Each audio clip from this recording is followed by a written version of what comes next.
There is an old problem in finance that cryptocurrency was supposed to solve. When you hand your money to an institution, you are trusting a person. You are trusting that the ledger they keep is real, that the assets they claim to hold exist, and that when you ask for your money back, it will be there. Every bank run in history is the moment a lot of people stop trusting all three at once. Crypto's answer was to remove the person. The ledger would be public, the mask would be checkable, and nobody would have to be trusted. This is the story of two cases where the person came straight back. Gerald Cotten was 28 when he became, on paper, the most important man in Canadian cryptocurrency. QuadrigaCX was the country's largest exchange. At its peak, roughly 250,000 people had accounts. If you were Canadian and you owned Bitcoin, there was a good chance Quadriga was holding it for you. Cotten ran it from a laptop. That is not a figure of speech. He held the private keys, the passwords that control crypto wallets, on machines only he had access to. He did not share them. He did not write them down anywhere anybody else could find. When people inside the company asked about succession, he said that splitting the keys would create a security risk. In December 2018, he flew to Jaipur with his wife. He had signed a will 12 days before leaving. On the 9th of December, the company announced he had died of complications from Crohn's disease. He was 30 years old, and $190 million of other people's money was now behind a password that had gone with him. What happened next was not grief. It was suspicion, and it moved fast. Customers could not withdraw. The company said the funds were in cold storage, offline wallets, and that Cotten had been the only key holder. His widow said she had searched his devices and could not open them. Nobody believed it. Within weeks, there were amateur investigators reading the public blockchain, which is the one thing in this story that could not be hidden. There were questions about the death certificate. There were questions about why a 30-year-old had signed a will days before traveling. In December 2019, a law firm representing affected users formally asked the Royal Canadian Mounted Police to exhume the body and confirm the identity. The request was public. The reason given was the need to rule out the obvious possibility. The body was not exhumed. And then the auditors finished their work, and the question stopped mattering. There is a detail in the Quadriga story that tends to get lost behind the password. Cotten did not build the exchange alone. His co-founder operated under the name Michael Petrin. In 2019, after Cotten's death put the company under a level of scrutiny it had never had before, reporting identified that name as belonging to a man who had previously pleaded guilty in the United States to charges connected to identity trafficking and served time. He has disputed elements of how that history has been characterized. What is not disputed is that none of it was known to the 250,000 people who were handing the exchange their money. That is the part worth sitting with. Quadriga was not a back bedroom operation that nobody looked at. It was the largest exchange in a G7 country. It had banking relationships, media coverage, and a customer base that included people who considered themselves careful. And there was no meaningful check on who was running it, because in 2018 there was no regime that clearly said there had to be. Exchanges occupied a gap between categories. Not quite a bank, not quite a broker, not quite anything with an examiner attached. The gap was the product. The court-appointed monitor went into the wallets. The cold wallets that were supposed to be holding $190 million had been emptied months before Cotten died.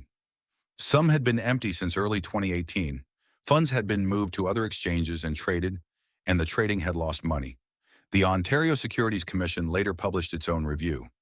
It described what Quadriga had been running as, in substance, a Ponzi scheme.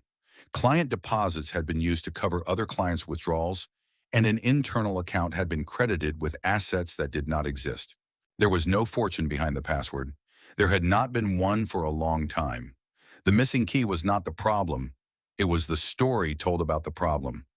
Ruja Ignatova is a different case because she was not hiding behind a technical excuse. She was on a stage. She had a doctorate in law from Constance and had worked at McKinsey. In 2014, she launched OneCoin, and she sold it the way you sell a religion. Arenas, lights, a woman in a ball gown telling a roaring crowd that this was the coin that would bury Bitcoin. It worked in a way that is genuinely difficult to comprehend now. OneCoin took in billions across more than 170 countries. The money came disproportionately from people who were not sophisticated investors and could least afford to lose it. Bought on the recommendation of a relative, a church friend, a colleague, there was no blockchain. United States prosecutors set out the mechanism plainly. OneCoin was numbers in a private database.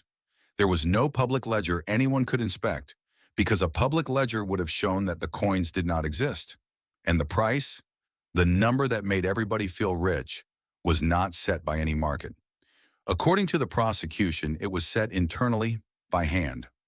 OneCoin's real engine was not the coin, it was the packages. You did not simply buy a coin, you bought an educational package. Tiers running from a modest starter level up to packages costing tens of thousands, and the packages came with tokens that could be mined into coins.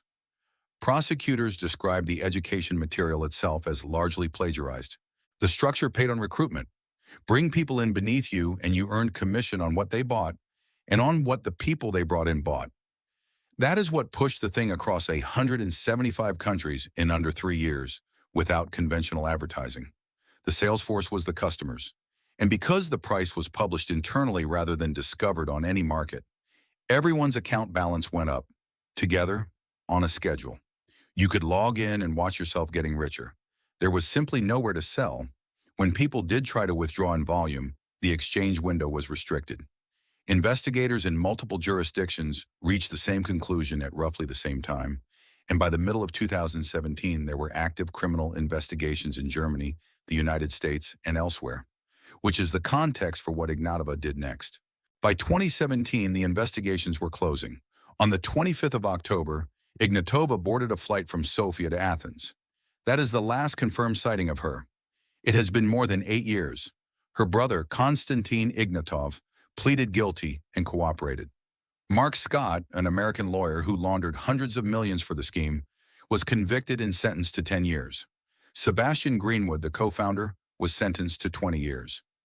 In 2022, the FBI added Ruja Ignatova to its 10 most wanted fugitives list. The State Department reward is $5 million. Nobody has claimed it. There have been reports and theories about what happened to her, some of them alarming, none of them confirmed. The technology in these two stories is irrelevant. Quadriga was not defeated by cryptography. It was a shortfall covered up with a story about a lost key. OneCoin never used the technology at all. It borrowed the vocabulary and sold the feeling. What both had was the oldest structure in finance.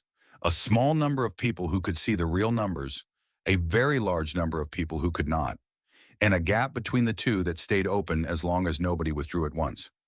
Crypto was supposed to make trusting a person unnecessary. In both of these cases, hundreds of thousands of people trusted a person completely, and the only thing that had changed was that the person was harder to find afterwards.